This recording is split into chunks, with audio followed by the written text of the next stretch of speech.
నమస్కారం వార్తలకు స్వాగతం ముందుగా ముఖ్యాంశాలు బంగ్లాదేశ్లో ఇస్కాన్ ప్రచారకుడు చిన్మయ్ కృష్ణదాస్ అరెస్ట్ను ఖండించిన AP deputy CM Pawan Kalyan అక్రమ అరెస్టుపై కలిసికట్టుగా పోరాడదామని పిలుపు. కేంద్ర మంత్రి కిషన్ రెడ్డి ప్రెస్ మీట్ పలు అంశాలపై వివరణ.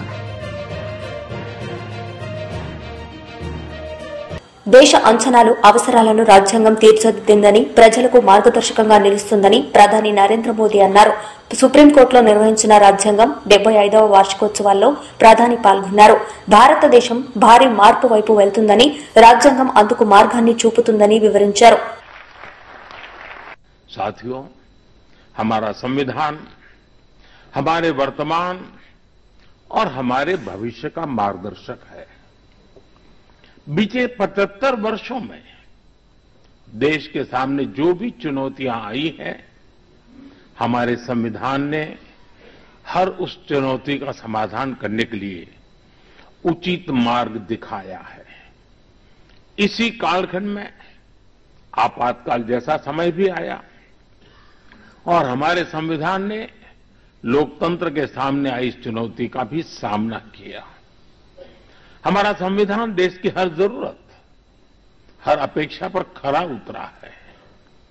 संविधान से मिली इस शक्ति की वजह से ही आज जम्मू कश्मीर में भी बाबा साहब का संविधान पूरी तरह लागू हुआ है. आज हर देशवासी का एक ही ध्येय है, विकसित भारत का निर्माण. विकसित भारत का मतलब है जहां देश के हर नागरिक को एक क्वालिटी ऑफ लाइफ मिल सके, डिग्निटी ऑफ लाइफ मिल सके. ये सामाजिक न्याय, सोशल जस्टिस का भी बहुत बड़ा माध्यम है. కేంద్ర మంత్రి కిషన్ రెడ్డి మీడియా సమావేశం నిర్వహించారు. ఈ సందర్భంగా పలు అంశాలపై ఆయన మాట్లాడారు. రాజకీయపరమైనటువంటి ఆరోపణలు ప్రత్యారోపణల నేపథ్యంలో తెలంగాణ నష్టపోతా ఉంది. తెలంగాణ ఈరోజు గతంలో ఉన్నటువంటి టీఆర్ఎస్ పార్టీ కారణంగా, ఈరోజు అధికారంలో ఉన్నటువంటి కాంగ్రెస్ పార్టీ కారణంగా రాష్ట్రము నష్టపోతుంది తప్ప,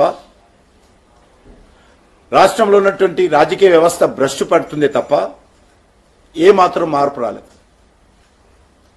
అది ఎమ్మెల్యేల పార్టీ ఫిరాయింపుల నుంచి మొదలు పెడితే, వ్యక్తిగత దాడుల నుంచి చూపిస్తే, అసాధ్యమైనటువంటి విషయాల్లో సాధ్యాలు చూడకుండా ప్రజలను మభ్యపెట్టే విషయంలో కూడా ఈరోజు రెండు పార్టీలకు తేడా లేదు. ఈ రెండు పార్టీలు ఒకటే. ఈరోజు గతంలో కాంగ్రెస్ పార్టీ రాజశేఖర్ గారు ఉన్నప్పుడు టీఆర్ఎస్ ఎమ్మెల్యేలను చేర్చుకున్నాడు. కేసీఆర్ ముఖ్యమంత్రి అయిన తర్వాత కాంగ్రెస్ ఎమ్మెల్యేలను చేర్చుకుని మంత్రి పదవులు చేశారు. ఈరోజు మళ్లీ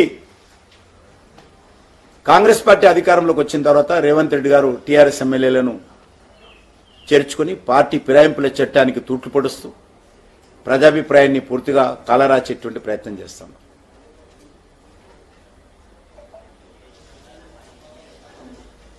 రాష్ట్ర హైకోర్టు కూడా ఈ విషయంలో స్పీకర్ గారికి సలహా ఇవ్వడం జరిగింది, సకాలంలో సరైన నిర్ణయం తీసుకోవాలని. కానీ ఆ విషయంలో ఏ రకమైన నిర్ణయం ఇంతవరకు స్పీకర్ గారు తీసుకోవడం లేదు. చాలా నిస్సిగ్గుగా కాంగ్రెస్ పార్టీ నుంచి గెలిచినటువంటి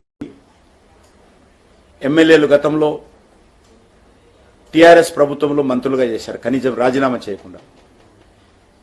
ఈరోజు టీఆర్ఎస్ తో గెలిచినటువంటి ఎమ్మెల్యేలు ఎమ్మెల్యే పదవికి రాజీనామా చేయకుండానే ఎంపీలుగా కాంగ్రెస్ తరఫున ఎంపీలుగా పోటీ చేసినటువంటి పరిస్థితి. ఇంతకంటే సాక్ష్యాలు ఏం కావాలి ఇంకా స్పీకర్ గారికి కానీ కోర్టుకు కానీ? కాబట్టి ఈ విషయంలో ఈ స్పీకర్ గారు నిర్ణయం తీసుకోవాల్సిన వస్తుంది. ఈ రోజు వరకు కూడా అసెంబ్లీ రికార్డుల్లో టీఆర్ఎస్ ఎమ్మెల్యేలుగా నమోదైనటువంటి వాళ్ళు మొన్న జరిగినటువంటి పార్లమెంట్ ఎన్నికల్లో కాంగ్రెస్ అభ్యర్థులుగా పోటీ చేశారు. ఇంకా రికార్డ్స్ ఏం కావాలి? ఇంకా ఎక్కడున్నది చట్టం? కాబట్టి ఆ దిశలో ఈ రెండు పార్టీలకు ఏమాత్రం తేడా లేదు. భారతీయ జనతా పార్టీ తరఫున కాంగ్రెస్ పార్టీ వైఫల్యాల మీద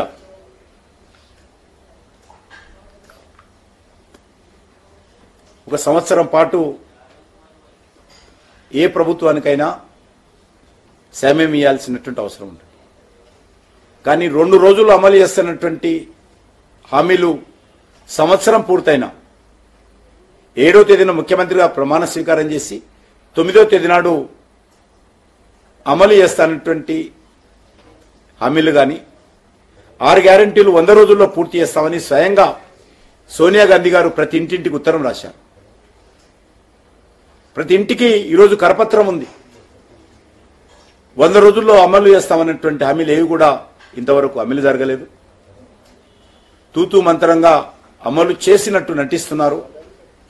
కానీ ఈరోజు ప్రజల్లో అన్ని వర్గాలు, ఇటు నిరుద్యోగులు, ఏదైతే రాహుల్ గాంధీ, రేవంత్ రెడ్డి గారు హైదరాబాద్లోని అశోక్ నగర్ లైబ్రరీ దగ్గరికి వచ్చి ఆ రోజు అనేక రకాల మాటలు టెండర్స్ ఏవి కూడా ఈ సంవత్సరం లోపల అమలు చేస్తానటువంటిది ఒక్కటి కూడా అమలు చేయలేదు.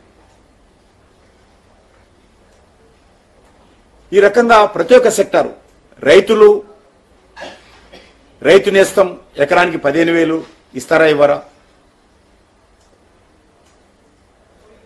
కౌలు రైతులకు బంగ్లాదేశ్ లో ఇస్కాన్ ప్రచారకులు చిన్మయ్ కృష్ణదాస్ అరెస్ట్ ను AP deputy CM Pawan Kalyan ఖండించారు. ఈ అక్రమ అరెస్టుపై కలిసికట్టుగా పోరాడదామని పిలుపునిచ్చారు. ఈ మేరకు పవన్ కళ్యాణ్ సోషల్ మీడియా మాధ్యమం ఎక్స్ లో పోస్ట్ చేశారు. లేచి మాట్లాడతారు. అలాంటిది మన పక్క దేశం అయిన మన నేబరింగ్ కంట్రీ బంగ్లాదేశ్లో హిందువుల మీద ఊచకోత జరుగుతూ ఉంటే, దాడులు జరుగుతూ ఉంటే బేసిక్గా భారతదేశం సమాజంలో స్పందించదు. అది నాకు చాలా ఆవేదన కలిగిస్తుంది. ఇండియన్ ఆర్మీ అంటే ప్రతి దేశంలో ప్రతి రాష్ట్రంలోని సైనికుడు ఉంటారు. అక్కడ వాళ్ళ రక్తాలు దారబోస్తే తప్ప, వాళ్ళ ప్రాణాలు కోల్పోతే తప్ప ఈ రోజున బంగ్లాదేశ్ విమోచన జరగలేదు. షేక్ ముజిబుర్ రెహమాన్ ఆయన ప్రభుత్వం స్థాపించలేకపోయింది. ఇది ఎక్కడో చోట అందరం కలిసికట్టుగా మాట్లాడాలి. ఈ భయాలన్నీ వదిలేసి ఎక్కడ పాలస్తీనాలో జరిగినప్పుడు ఒక ఎకో సిస్టమ్ అందరూ బలంగా వచ్చి నిలబడ్డప్పుడు మీరు బంగ్లాదేశ్లో హిందువులను ఊచకోత జరుగుతుంటే ఎవరు ఎందుకు మాట్లాడరు? అందుకని అది నేను మాట్లాడడం స్టార్ట్ చేశాను. I think it is our fundamental, ఇది మన ప్రాథమిక బాధ్యత. ప్రతి ఒక్క భారతీయ పౌరుడు దీని గురించి మాట్లాడాలి. కూటమి ప్రభుత్వం అధికారంలోకి వచ్చి 6 నెలలు కావస్తోంది. రాష్ట్రంలో లక్షలాది మంది విద్యార్థులు, వారి తల్లిదండ్రులు తీవ్ర ఆందోళనలో ఉన్నారు. కూటమి ప్రభుత్వం ఫీజు రియంబర్స్మెంట్ చెల్లించకుండా విద్యార్థుల జీవితాలతో చెలగాటమాడుతుందని వైఎస్ఆర్సీపీ మాజీ ఎమ్మెల్యే వై విశ్వేశ్వరరెడ్డి మండిపడ్డారు. కోర్సులు పూర్తి చేసుకున్న విద్యార్థులకు కాలేజీల యాజమాన్యాలు సర్టిఫికెట్స్ ఇవ్వడం లేదని అనేక ఫిర్యాదులు వస్తున్నాయి. ప్రభుత్వం వెంటనే బకాయిలు చెల్లించాలని డిమాండ్ చేశారు. బుధవారం విశ్వేశ్వరరెడ్డి మీడియాతో మాట్లాడారు. హాస్టళ్లలో పరిస్థితులు ఎట్లుంటాయనేటువంటిది ఈరోజు అర్థమవుతుంది. కాలేజెస్ ఓపెన్ చేసి ఇన్ని నెలలు కావస్తున్నా కూడా హాస్టల్స్లో ప్రారంభంలోనే దుప్పట్లు కానీ, కార్పెట్స్ కానీ, టవల్స్ కానీ, అదేవిధంగా ట్రంక్ పెట్టెలు కానీ, బుక్స్ ఇవన్నీ కూడా ఇచ్చేవాళ్ళు. కానీ ఈరోజు చలి ముంచుకొచ్చినా కూడా ఈరోజు కూడా సాంఘిక సంక్షేమ హాస్టల్స్, గురుకుల హాస్టల్స్లో ఇవేవి ఇవ్వడం జరగల. మెస్ ఛార్జీలు, కాస్మెటిక్ ఛార్జీసు అన్నీ కూడా 5 నెలలుగా ₹1 కూడా విడుదల చేయకుండా ఈ ప్రభుత్వం బకాయిలు పెట్టింది. ఈరోజు స్పష్టంగా తేడా కనిపిస్తూ ఉంది. జగన్మోహన్ రెడ్డి గారు ముఖ్యమంత్రిగా ఉన్నప్పుడు విద్యారంగం పైన అత్యంత శ్రద్ధ తీసుకున్నారు. విద్య అనేటువంటిది దేశ నిర్మాణంలో చాలా ప్రధానమైనటువంటిదని భావించి చాలా మానవతా దృక్పథంతో జగన్మోహన్ రెడ్డి గారు 73,000 కోట్ల రూపాయల రాష్ట్రంలో 5 సంవత్సరాల్లో ఖర్చు పెట్టడం జరిగింది. జగన్ గారు మెనూకు సంబంధించి గంటలు గంటలు కూర్చునేవాడు వాళ్ళ దగ్గర. మెనూ ఏది అయితే బాగుంటుందని మెనూలో చాలా పౌష్టికాహారాన్ని ఇచ్చేటువంటి మార్పులను రుచికరంగా విద్యార్థులు మధ్యాహ్న భోజనాన్ని తీసుకునేటటువంటి మార్పులన్నీ కూడా జగన్మోహన్ రెడ్డి గారు ముఖ్యమంత్రిగా ఉన్నప్పుడు చేపట్టడం జరిగింది. దీని వెనక ఒక కన్సర్న్ స్పష్టంగా కనిపిస్తుంది. విద్యార్థుల పట్ల, పర్టికులర్గా పేద విద్యార్థుల పట్ల, గిరిజన విద్యార్థులు, ఎస్సీ బీసీ విద్యార్థులు వాళ్ళ భోజనాల పట్ల, వాళ్ళ చదువు విషయంలో, వాళ్లకు బట్టలు ఇవ్వడంలో కానీ, వాళ్ళకు బుక్స్ ఇవ్వడంలో కానీ, వాళ్ళకు బ్యాగ్స్ ఇవ్వడంలో కానీ అన్నింటిలో కూడా జగన్మోహన్ రెడ్డి గారి ప్రభుత్వం అత్యంత శ్రద్ధ తీసుకుందనేటువంటిది మనం అనుభవంతోనే చూసినాం.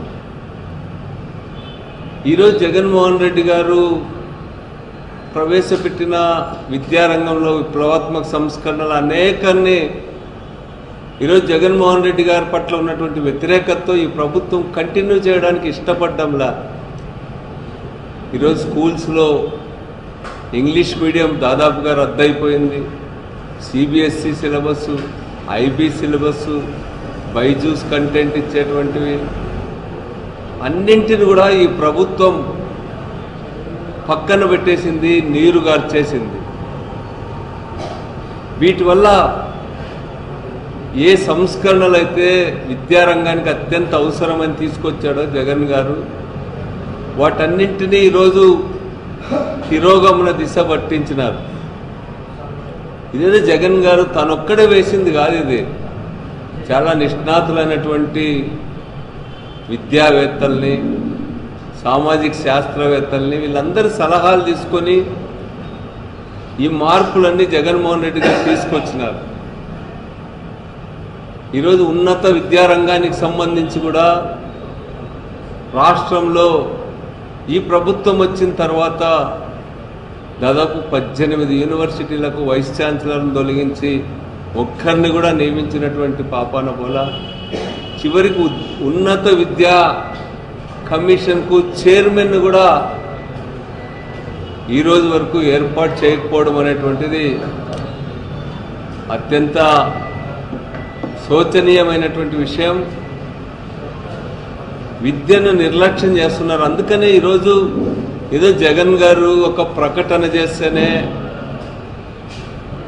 దానిపైన ఎదురుదాడి చేసేటువంటి ఈ ప్రభుత్వం మొన్ననే విద్యార్థులు రాష్ట్ర వ్యాప్తంగా కూడా కలెక్టరేట్ల ముట్టడి లాంటి కార్యక్రమాలు చేశారు. అన్ని కేంద్రాల్లో కూడా పెద్ద పెద్ద తెలంగాణ భవన్లో బీఆర్ఎస్ లీడర్ మీడియా సమావేశం నిర్వహించారు. ఈ సందర్భంగా ఆయన మాట్లాడారు. ఫాస్ట్ ట్రాక్ ప్రాజెక్ట్ అంటే ఒక సబ్ డివిజన్ ప్రత్యేకంగా ఏర్పాటు చేయాలి. అసలు ఒక సబ్ డివిజన్ ఏర్పాటు చేయలేదు. దురదృష్టం ఏంటంటే దీనికి 2 నెలల నుంచి ఎస్సీనే లేడు. ఎస్సీ ఆ ప్రాజెక్టుకి ఎస్సీనే లేడు ఇప్పటి వరకు. 2 నెలలు అయింది. ఇసుక కావాలని దాదాపు ఎప్పటి నుంచో అడిగితే నిన్న ఇసుకకు ఆర్డర్ ఇచ్చిండ్రు. ల్యాండ్ అక్విజిషన్ జరగలేదు. ఇప్పటి వరకు ల్యాండ్ అక్విజిషన్కు ఆ ఊసే లేదు. అక్కడ ఏమీ పని జరుగుతలేదు. దీన్ని ఆ రోజు నేను ఎమ్మెల్యేగా ఉన్నప్పుడు పూర్తి ఫారెస్ట్ క్లియరెన్స్లు తీసుకొచ్చి ఇచ్చిన, ఎన్విరాన్మెంటల్ క్లియరెన్స్ తీసుకొచ్చి ఇచ్చినాం, సెంట్రల్ వాటర్ కమిషన్ నుంచి అన్ని పర్మిషన్లు తీసుకొచ్చి పెట్టినాం. కేసీఆర్ గారు 2వ టర్ములో పెద్ద కాళేశ్వరానికి మొదటి ప్రాధాన్యత ఇవ్వడం వలన ఇది కొంత వెనుక పడిపోయింది. నేను 2వసారి ఎమ్మెల్యేగా కూడా లేకపోవడం.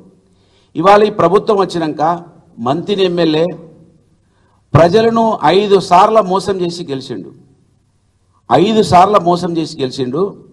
ఇదే మంత్రి ఎమ్మెల్యే 420 హామీలు రాసిండు మేనిఫెస్టోలో. ఈ రాష్ట్రాన్ని మోసం చేయడానికి సిద్ధపడినటువంటి ఎమ్మెల్యేకు ఇవాళ ఇక్కడి నుంచి హైదరాబాద్ కేంద్రంగా సపోర్ట్ చేస్తూ ఉంటే అసలు ప్రజాస్వామ్యం ఎటుపోవాలి? ప్రజలకు తప్పుదో పట్టించేటువంటి పత్రికలు ఉండడం దురదృష్టకరం. నిజంగా 571 కోట్లు ఎవరు అడిగినరు? ఎవరిస్తా అన్నారు? ఒకవేళ ఇస్తా అంటే ఎందుకు ఇస్తారో పత్రికలు దాన్ని అన్వేషించి రాయాల్సినటువంటి పత్రికలు, టీవీలు గగ్గోలు పెడతా ఉన్నారు. వాళ్ళ మంత్రి ప్రాంతంలో 571 కోట్లు తీసుకొస్తా ఉంటే మంత్రి ఎమ్మెల్యే సస్యశ్యామలం కాబోతుంది, అద్భుతం జరగబోతుంది అని ఈ విధంగా అక్కడ ప్రచారం జరుగుతున్నది. 571 కోట్లు ఎందుకు అవసరం అవుతున్నాయి, ఏం డీవియేషన్స్ వచ్చినాయి అని వాళ్ళ అన్వేషించాల్సినటువంటి పేపర్లు, టీవీలు దాన్ని అన్వేషించకుండా ఒక వ్యక్తికి ఇంత వారికి వత్తాసు పలకడం నిజంగా దురదృష్టకరం. ఇప్పటికైనా కూడా దీన్ని గమనించాలి. కాంగ్రెస్ పార్టీ వాళ్ళ ప్రతి దాన్ని భూతత్వంలో పెట్టి చూస్తుంది కదా. కాళేశ్వరం పిల్లరెట్ల కూలిపోయింది, దీంట్లో అవినీతి జరిగింది అంటున్నది కదా కాంగ్రెస్ ప్రభుత్వం.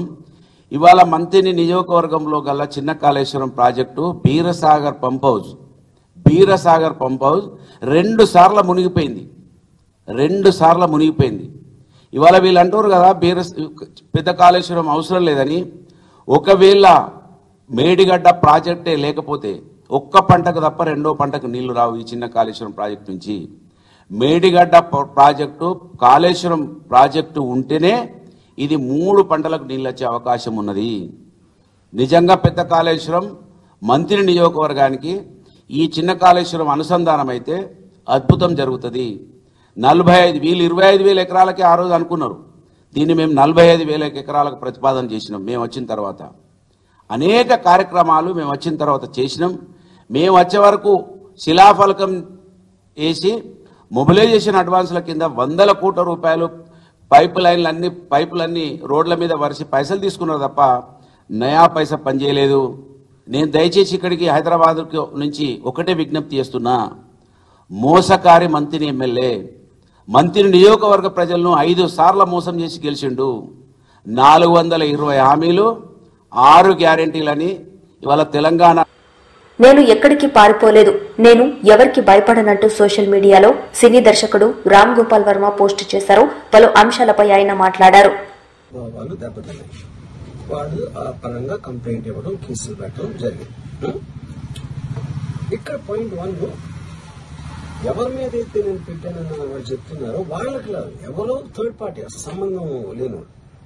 ఆ కాంటెక్స్ట్ లో అసలు ఈ కేసు ఎలాగా ఈ సెక్షన్స్ ఎలా వర్తిస్తాయి అనేది అప్పుడు ఆబ్వియస్ గా నాకు వచ్చే అనుమానం కానీ నాకు కానీ నా మనుషులు కానీ ఇది ఒక పర్సిక్యూషన్ చేయడానికి ఒక పద్ధతి ప్రకారం ఉన్న ఎలవబుల్ లాస్ ని వాడుతున్నారా, లేకపోతే ఇప్పుడు వరల్డ్ ఓవర్ ఒక ఫినామినా ఏం జరుగుతుందంటే పొలిటికల్ పార్టీస్ వాళ్ళు weaponising the systems of the police. అది అమెరికాలో జరుగుతుంది, యూరోప్ లో జరుగుతుంది, ఎక్కడ కూడా జరుగుతుంది. అప్పుడు నేను ఏ ఒక్క వ్యక్తిని, ఒక పోలీస్ ఆఫీసర్ని కానీ ఒక పొలిటికల్ పర్సన్ కానీ నేను బ్లేమ్ చేయట్లా. I think it happens in certain ఒక ఏమంటారు దాన్ని ఒక వే.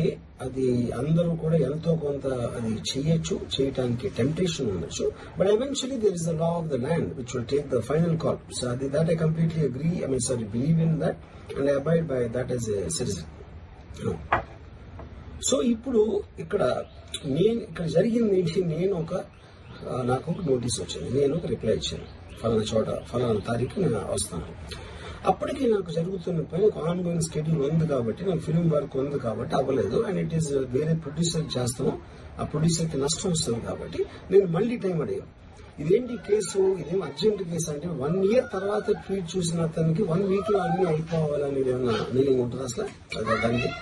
So which basically means it is being done for purposes other than the urgency of the case. In the urgency of the case అంటే మీరు మర్డర్లు డేటలు ఇన్ని జరిగి సంవత్సరాలు తీసుకుని ఏదో మేము ఏదో ఒక ట్వీట్ పెట్టిన ఎలిగేషన్ మీద హుటాహుటిని లేదా అక్కడి నుంచి పోలీసులు వచ్చేసి ఇలా చేసి అలా చేసి. ఇప్పుడు ఇంకోటి ఏంటంటే ఫస్ట్ ఆఫ్ ఆల్ నాకు పోలీసులు అరెస్ట్ చేయడానికి వచ్చారు లేదో కూడా నాకు సరిగ్గా తెలియదు. ఎందుకంటే they didn't say it in so many words. మీడియాలో కూడా ఎక్కడ చూడలేదు ఆ విషయం, అంత మీడియా స్పెక్యులేషన్ తప్పిస్తే అది నేను చూడలేదు. బట్ ఇందాక నేను చెప్పిన కారణాల మూలన కోఇన్సిడెంటల్ గా వేరే వాళ్ళు అన్ని చోట్ల నుంచి వచ్చేస్తున్నారు అది ఇది అన్నప్పుడు ఐ డోంట్ వాంట్ నా టైం వేస్ట్, నా వర్క్ వేస్ట్, నా వర్క్ ప్రెషర్ ఉన్న దాని మూలన I wanted to take the assistance of judicial because that is the final say in a democratic system కాబట్టి. సో అది దానికోసం దిస్ ఇస్ వాట్ హ్యాపెన్. ఇప్పుడు ఇక్కడ ముఖ్యంగా మనం గమనించాల్సింది ఏంటంటే ఇప్పుడు ఏదో ఒక ట్వీట్ పెట్టాడు, లేకపోతే ఒక మీము, ఒక కార్టూన్, ఒక జోకో, లేకపోతే ఒక హార్డ్ ఒపీనియన్, దానికోసం కేసులు పెట్టే ఆస్పెక్ట్ అనేది సీరియస్ గా తీసుకుంటే 100 కోట్ల ఇండియన్ జనాభాలో నాకు తెలిసి 50 lakhs మీద కేసులు పెట్టారు. BJP leader Bora Narsai Goud media సమావేశం నిర్వహించారు. ఈ సందర్భంగా ఆయన సీఎం రేవంత్ రెడ్డిపై మండిపడ్డారు. 2,500 రూపాయలు జాడ లేదు. 500కు గ్యాస్ సిలిండర్ అడిగే దిక్కు లేదు.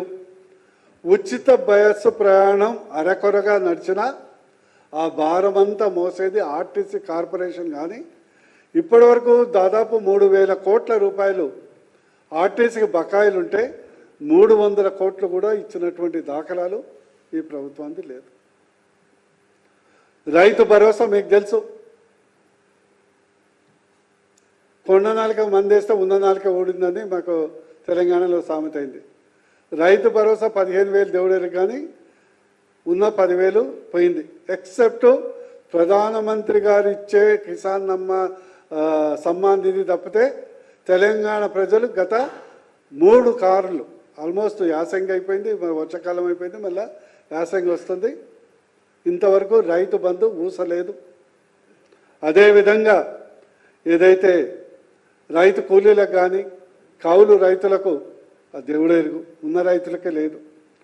గృహజ్యోతి పేరుకు ఉచిత కరెంటు, దాదాపు సర్ఛార్జీలని, ఇండైరెక్ట్ ఛార్జీలని, యూసర్ ఛార్జీలని, గతంలో 500 వచ్చే బిల్లు ఈరోజు మధ్యతరగతికి 1,000 రూపాయలు వస్తుందనేది అతిశయోక్తి కాదు. ఆ బిల్లులు చూస్తే మీ అందరికీ తెలుసు. ఇందిరమ్మ ఇళ్ళు ఇప్పుడు అందరి మంత్రులకు వాళ్ళకు ఉపదేశం చేశారు. ఒక మంత్రి సంక్రాంతి అంటే ఇంకో మంత్రి ఉగాది అంటాడు, ఇంకో మంత్రి దసరా అంటే ఇంకో మంత్రి దీపావళి అంటారు. మీరు చూస్తున్నారు కదా రుణమాఫీ గురించి. ఇక రుణమాఫీ గురించి అయితే మీకు చెప్పనక్కర్లే. ఈవెన్ 20 to 30% ఆఫ్ ద రైతులకు ఇంతవరకు రుణమాఫీ కాలేదు. పార్లమెంట్ ఎన్నికల ఈవెన్ భువనగిరిలో కూడా వచ్చి సాక్షాత్తు లక్ష్మీ నరసింహస్వామి మీద ఒట్టేసి చెప్పడం జరిగింది. భద్రాచలం పోతే రాముడి మీద ఒట్టేశారు, వేములవాడ పోతే ఆ దేవుడి మీద ఒట్టేశారు. యువ వికాసం ఎవరు కానీ చేయూత 4,000 పెన్షన్, 10 లక్షల ఆరోగ్యశ్రీ. ఎట్లా ఉందంటే ఇదివరకు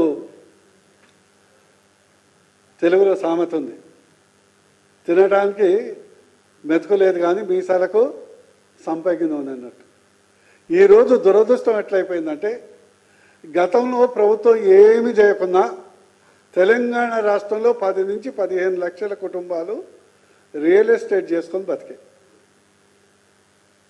ప్లాట్లు అమ్ము, ప్లాట్లు కొను, ప్లాట్లు మార్పులు చేసో, ఇళ్ళు అమ్ము, బ్రోకరేజ్ తీసుకోను, లేఅవుట్ డెవలప్మెంట్ చేసో. మరి ఈరోజు తెలంగాణలో రియల్ ఎస్టేట్ పరిస్థితి ఎట్లా ఉందంటే కనీసం భూమి వైపు చూడటానికి ఎవరు ధైర్యం చాలట్లేదు. ఈరోజు నిజంగా చెప్పాలంటే మాకు సినిమాలో ఐరన్ లెగ్ అని ఉన్నారు. ఐరన్ లెగ్ ఇది పెద్ద తెలంగాణ రాష్ట్రానికి కాంగ్రెస్ ప్రభుత్వం ఒక ఐరన్ లెగ్ అయింది. చిన్న కాళేశ్వరం ముక్తేశ్వర ఎత్తిపోతల పథకానికి అవసరమైతే ప్రభుత్వం అదనపు నిధులు మంజూరు చేస్తుందని పరిశ్రమల శాఖ మంత్రి శ్రీధర్ బాబు తెలిపారు. మందని ప్రాంత రైతులకు సాగునీరు అందించేందుకు ఉద్దేశించిన ఈ ప్రాజెక్టుకు 2007లో అప్పటి ప్రభుత్వం 571 కోట్ల 57 లక్షల రూపాయల అంచనా వ్యయంతో పరిపాలన అనుమతులు మంజూరు చేసిందని అన్నారు. వైసీపీ లీడర్ మీడియా సమావేశం నిర్వహించారు. ఈ సందర్భంగా పలు అంశాలపై ఆయన మాట్లాడారు. ఇదే నాయకులు ఒక వారం కిందట చూసాం జమ్మలమడుగులో ఆ పంప్డ్ హౌస్ పవర్ సంబంధించినటువంటి ప్లాంట్ దగ్గరికి సబ్ కాంట్రాక్ట్ల కోసము లాభాల కోసం వాళ్ళ దానికి వెళ్ళేసి కమిషన్ల కోసం వెళ్ళి వాళ్ళు ఒప్పుకోలేదని ప్లాంట్ మీదనే దాడి చేశారు. అదే అనంతపురం జిల్లా నాయకుని చూశాము. నెల కిందట లిక్కర్ టెండర్లలో ఎవడైనా గాని తాడిపత్రిలో 20% నా కప్పం కట్టాల్సిందే అని మీడియా ముందుకొచ్చి పబ్లిక్ గా మాట్లాడితే చర్యలు లేవు, ఎవరు అడిగేవాళ్ళు లేరు. అసలు ప్రభుత్వం ఉందా? వాళ్ళకి అధినాయకుడు ఏం చేస్తున్నారు? రాసిచ్చారా జిల్లాల వారీగా? ఈ రోజు రోడ్డు ఎక్కుతుంటే ఇందాక స్క్రోలింగ్ పెట్టారు టీవీలో, ఏంటంటే అధికారులు అడిగారంట, అధికారుల నుంచి తెచ్చుకుంటారంట, నివేదిక అడిగారట, దాన్ని బట్టి చర్యలు తీసుకుంటాం. శాంతి భద్రతలు ఎవరి విఘాతం కలిసినా అనేటువంటిది ఒక స్క్రోలింగ్ వస్తూ ఉంది. అంటే ఒక ఇన్సిడెంట్ కాదు, సంపద దోచుకోవడానికి జిల్లాల వారీగా ఈ నాయకులు రాసిచ్చారా అని అడుగుతా ఉన్నాను. సో ఇటు జరుగుతూ ఉంటే దాని టాపిక్ డైవర్ట్ చేయడానికి ఒక పసిబాలుని తీసుకొని వచ్చి ఒక కమేడియన్ని ఈరోజు తెలుగుదేశం పార్టీ ఆఫీస్లో ప్రెస్ మీట్ పెట్టించారు. ఆ పసిబాలుడు ఏం మాట్లాడుతున్నాడు తెలుసా? అదానికి సంబంధించిన దాంట్లో కేంద్ర ప్రభుత్వ సంస్థ, రాష్ట్ర ప్రభుత్వ సంస్థ చేసుకునే వాటిలో జగన్ గారి ఇంట్లోకి వెళ్లారు, అదాని వెళ్లారు అని కామెడీ చేస్తూ, హావభావాలు చేస్తూ మాజీ రాష్ట్ర ప్రధాన కార్యదర్శి అయినటువంటి కల్లం గారిని, జగన్ గారిని, వారి కుటుంబాలని, వాళ్ళ వ్యక్తిత్వాన్ని హననం చేస్తూ ఒక ప్రెస్ మీట్ పెట్టారు. అయితే ఆయన చెప్పింది ఒకటి వాస్తవం ఒప్పుకున్నారు ఈరోజు ఆ ప్రెస్ మీట్ లో. ఏంటంటే చంద్రబాబు హయాంలో అధిక ధరకు కొన్నాము అని ఆ మాట ఒక్కసారి మీరే చూస్తాం. ఒకసారి వీడియో చూపిస్తాను. రూపాయలకు కొనేశాడు చంద్రబాబు, 4 రూపాయలకు కొనేశాడు. పాట 4 రూపాయల 43 పైసలు. ఇప్పుడు నేను అడుగుతున్నా, కొన్నాం, మేము కొనలేదని చెప్పలేదా? కొన్నావా? 4 రూపాయల 43 పైసలు కొన్నాం. మమ్మల్ని మీరు దొంగ అంటున్నారు. సరే ఒకసారి చూసాం, 4 రూపాయల 43 పైసలకి కొన్నాము. అది ఒక్క పీపీఏడీ లేదు.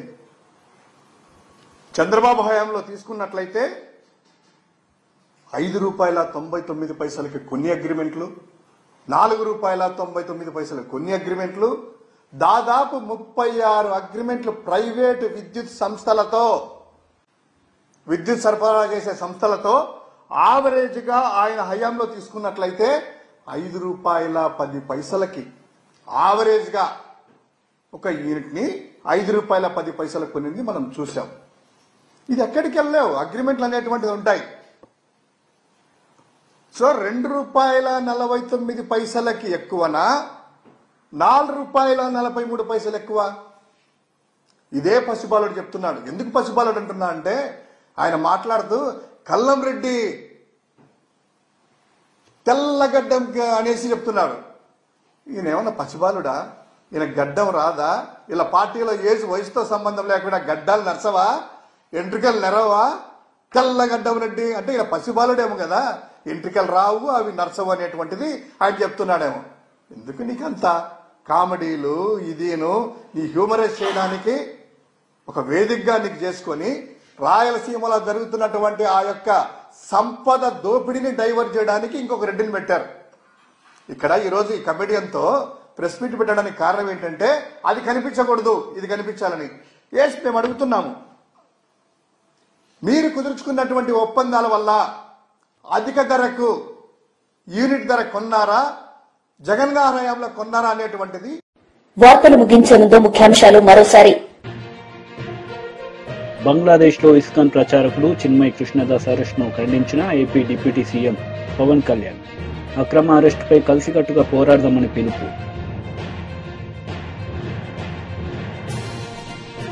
కేంద్ర మంత్రి కిషన్ రెడ్డి ప్రెస్ మీట్, పలు అంశాలపై వివరణ.